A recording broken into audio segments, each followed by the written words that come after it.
Hi everyone, welcome back to my channel. I am Emily, and some amount of months ago I hit 1,000 subscribers on this channel, and I've been wanting to do a little Q&A video ever since. If you are finding me by this video, I am Emily. I am an author and an illustrator. I have self-published several books, and I document my little writing journey here on this channel. A couple months back I asked if anybody has any questions they would like me to answer in this video, so we got a few. So let's jump in. I'm a huge fan of your artwork and how it links up so well with your stories. Thank you. How do you go about visualizing your stories or coming up with your covers? A lot of time spent in the black hole of Pinterest. Almost all of my stories have some sort of mood board, and I also just have a graphic design mood board that is full of illustrations I like or random covers that I have found along the way. So after doing so many of my own covers and collecting so many other covers and studying them and just letting them sit in my brain, I've got a good sense of how to construct book covers. But in general, the answer is just I don't really know. I sketch stuff out and I see what I like and I change it as I'm drawing, and eventually I get it the way I want it. It's sort of the same question as where do you get ideas for your books? I don't know, they just pop into my head. So a lot of Pinterest, a lot of luck, and a lot of sketching and changing things as I draw. Congratulations, I adore Under the Earth, Over the Sky. Thank you, I adore it too. I'm so sad there isn't more. I may be writing some short stories, so there may be more. In Dying Starlight also gives me all the feels.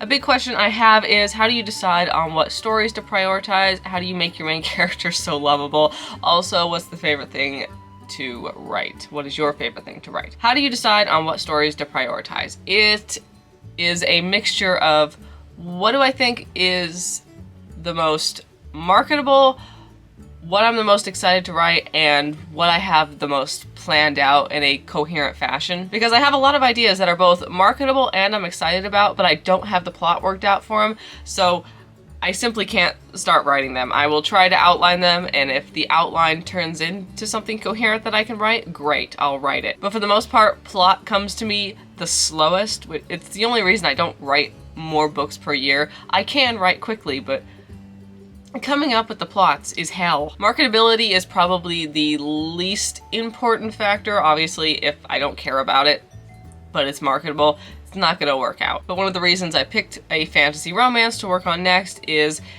I was excited to write it, and I had an outline for it, but on top of that, it's probably the most marketable genre I could possibly pick within what I like. So it's a mixture of all three, and plus just some like bad decisions, and I feel like it, so why not? I jump into stories a little bit too fast sometimes. How do you make your main characters so lovable? I have no idea. They just pop into my head that way. I adore them, I guess. I suppose if you adore your main characters, it's going to come through. It's like if you don't enjoy what you're writing, that's going to come through. If you really enjoy what you're writing and you really love your characters, that will probably come through. What is your favorite thing to write? It is very, very broad. I mean fantasy and science fiction if we're just talking about genre. I guess the easiest word is like angsty scenes. But like the character interactions that are actually meaningful. I like dialogue, I like conversations, action bothers me. I write better action than I used to, but it also bothers me to write. It's not as fun. It's only fun under very specific circumstances, and those very specific circumstances are in Dying Starlight. That's the only time I had fun writing action, was indestructible cyborg punching things. But I love the character dynamics, even if it's not angsty. If it's just like, if it's snippy or if it's snarky or if there's conversations of any meaningful nature going on whatsoever. So yeah, I love dialogue. I like the meaningful character interactions, and I really, really, really, really do like the angsty scenes. If you've read one of my books, you all know this. Okay, I'd love to know how you got into writing and graphic design. Off topic, what are your favorite foods? Do you love coffee? What's some encouragement you have for new writers? I'm so glad you reached this milestone. Thank you. It took me almost 5 years to reach 1,000 subscribers, but we're now at almost 1.5 thousand, less than 6 months later, so. Okay, how did I get into writing and graphic design? I got into writing because I always daydreamed about things when I was a kid. And I think about 7th grade, I was really, really bored with a book club, and the book was The Diary of Anne Frank. And I read the book, but doing all the extra activities for it was just bored out of my mind. And my dad told me I could quit the book club if I started writing down what I was daydreaming about. And that was the first time I realized that writing can be fun when it isn't an essay assignment. So that's how I got started with that. So this is all my dad's fault. I got into graphic design because I, from there logically went into English as a major at college. I didn't really know what I wanted to do. I was at junior college.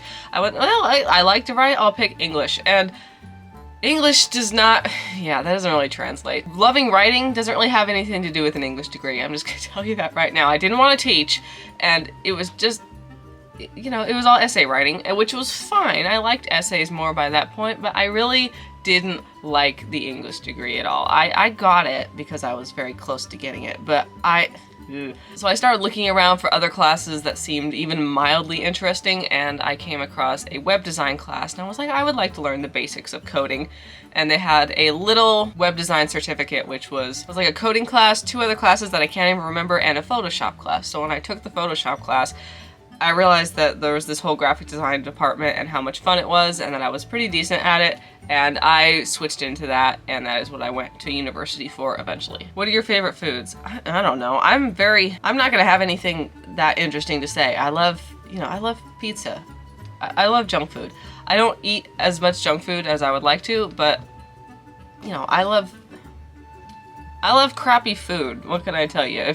If it's like my birthday or if it's Christmas or something, what do I want? I want pizza or maybe a steak, I like to bake, so I make cookies and I make apple cobbler and apple crisp and stuff like that. So not healthy foods are my favorite, which means I don't eat my favorite foods that much. Do you love coffee? Yes, I do. I just finished my coffee. What is some encouragement you have for a new writer? Okay. All writing advice is not law. No, actually, no writing advice is law. There are a lot of influencers in AuthorTube or just in general that are like, here's how you should write. This is what you should do. If you do it this way, it's better. It's not.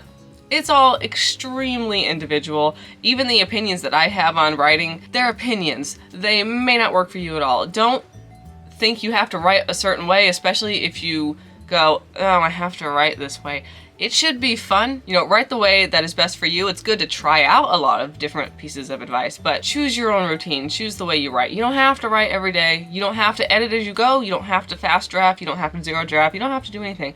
Do whatever makes it fun for you. If you're stuck, try something else. And it drives me insane when I see other authors say, you must do this. No, you mustn't. You simply mustn't. Also, it will simply get better and easier as you practice. I have been writing for over 10 years now. I have been actively submitting for publication. Well, I don't submit for publication anymore, but I submitted for publication for several years, actively trying to get better. At a certain point, you will get used to the stages of writing, and you will get better at it, and you will start liking what you write. So if it's crap in the beginning, of course it is. You're a new writer. Don't worry about it. Okay, next we got, where did you get your idea for In Dying Starlight? In other words, what was the earliest inspiration for that story that you can recall? I don't really remember. I know that in 2014 or so, I wrote a short story for it. In Dying Starlight is my space opera science fiction series. I wrote a short story for it in 2014, and then in 2015 I did my first NaNoWriMo event, and I got 50,000 words of a book on that. And then I put it away and I wrote one novella, and then I put that away and I wrote another, and there was a whole process to that series. It was, oh my goodness. Earliest inspiration, I don't know. I think it just sort of came together as I loved Lord of the Rings, Star Wars, Guardians of the Galaxy, Marvel in general, and Star Trek. Don't love Marvel anymore. And you can see a lot of those influences in that book, and I think I don't really know where the earliest inspiration for it came from. It was something about all the nerdy things. I love Doctor Who too. All the nerdy things I loved when I was a teenager that Hollywood has now ruined, just sort of came together. That's the best I got. Next we have, do you have any goals for your short story writing, publishing, either short or long term? No. I would like to write more short stories, but also anytime I come up with a cool short story idea, I want to turn it into something longer. And I will turn it into something longer, even if it's novella length longer. So I would like to start writing short stories. I would like to start submitting them again, and I would like to publish a short story collection, but I don't know how long that's going to take me because I keep wanting to write novellas and novels. Couple questions. How do you come up with your cover ideas? I'm just going to do these one at a time. There's a lot of them. How do you come up with your cover ideas? I sort of answered that in the first question. Lots of Pinterest. After years of doing it, it sort of comes a bit more naturally, and I just make a lot of mistakes along the way. Is writing your full-time career, or do you supplement it with something else? It is mostly what I do full-time. I also do some graphic design freelance on the side. I am very lucky that even in my 20s, I'm living at home with my parents. They both really like having me here, and they're very creative people as well, so they're very supportive of me wanting to do this. So I can get by making essentially minimum wage right now. I make about what minimum wage is in my county, which is not a lot, but I'm living in the house. I'm living in the house that I grew up in. I don't need to pay rent right now. So yes, it is my full-time career, but if I wasn't in this situation that I am, I would probably have to supplement it with something else. What made you want to be a writer? Like I mentioned, my dad tricked me into it. It was always that I loved making up stories, but at a certain point it also became the act of writing itself. Like at a sentence structure, I enjoy writing at a sentence structure. I enjoy the process of it. I enjoy the way words can make you feel when they're put in the correct order. And I don't know, that developed somewhere along the way. I think it developed pretty much when I started writing short stories because I had to be very economical with how I wrote, and I was studying a lot of other short story writers who were award-winning and getting published in big magazines. So I kind of learned the art form of it, not just the characters and the stories and stuff like that. When did you decide you were ready to publish? Again, I think this was the short stories because I decided I want to submit short stories, and you have to let it go and you have to submit it. And in general, once you start submitting it, you shouldn't really edit it unless you have something you can actually pinpoint as incorrect, and you can edit it and start sending it out again. And when you spend years writing and submitting dozens of short stories and submitting to hundreds of markets, and some of them get accepted and a lot of them get rejected, you just kind of have to get over the fear of it. It just goes away. You get used to it. I've published a couple books now, and you just get to a certain point where you go, if I'm changing anything, I'm not really making it better. If I pick this up, I could line edit this again. If I changed it, it wouldn't even necessarily be better. It would just be different. At a certain point, the story is good the way that it is, and you just have to stop. How do you come up with your ideas? I have no idea. They just enter my brain. I have a lot of specific character interactions that I really enjoy, and they are becoming very evident as I publish more things. You know, I really like sibling dynamics in books, which is hilarious because I'm an only child. I really like parent-child tropes in stories, specifically father-son stuff. There's just certain tropes that if I'm struggling with a book, every time I'll pull one in and suddenly I'm totally interested and excited in the story. It's all sort of different combinations of stuff that I like. I don't know, I will get ideas from media, either media that's really good and I'm like, oh, I could take the seed of that and sort of make it my own, or media that's really bad and I'm like, this had so much potential and it was terrible, I could do my own version of it better, or it's just like a mixture of so many different things, or just ideas that just pop into my brain. I don't know. It's so random. How much do you think your social media output affects your writing sales? 100%. I am just now starting to get into paid ads, which I have not been able to make profitable yet. They are working, but I'm spending more than I'm making right now. 100% of my writing sales up until like a month ago were all social media. If I wasn't doing social media, I would make 0 sales.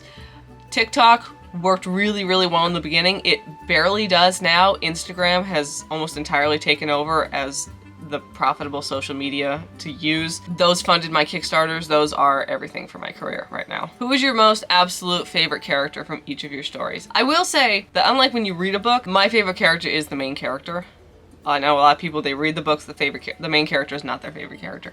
It is for me, because if it wasn't, I would be writing from a different character's point of view.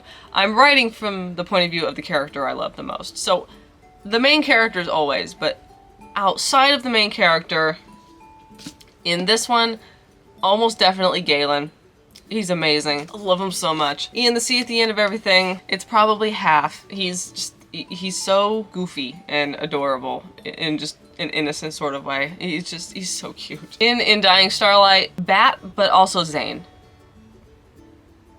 Zane is perfection. Zane is everything. I love Zane so much, and that's a prime example of I really love sibling stories, especially brothers. that just gets me right in the heart. Zane and Aaron's dynamic is just...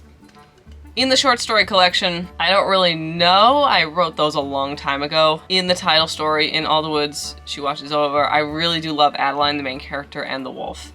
Their dynamic is a lot of fun. That was one of the best short stories I've ever written. As far as stuff I haven't published, in the fantasy romance I'm working on right now, it is probably Aiden, the love interest.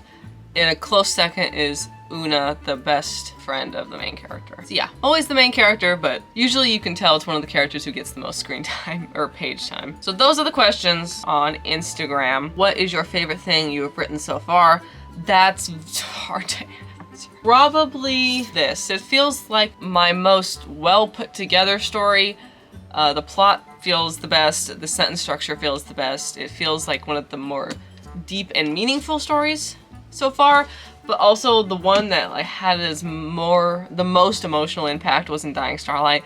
Considering the fact that I sobbed my eyes out like 5 times writing the end of that series, you can maybe see why I say that. It's hard to pick favorites because every time I write something new, that tends to be my favorite thing. But it's definitely a toss-up between In Dying Starlight and Under the Earth. Those are questions answered, finally. Many months later, but we will finally get this Q&A vlog out. Thank you all so much for watching. I hope you enjoyed this video. If you did, giving it a thumbs up and a subscribe really helps out my channel. I don't know when I'm next going to do one of these, maybe when we hit like 3,000 subscribers or 5,000. I don't know, AuthorTube grows so slowly, but we will do one of these again. So thank you all so much for being here and getting this channel up to 1,000 subscribers and more now. It is so awesome to have you guys here, and I will see you all in the next video. Bye!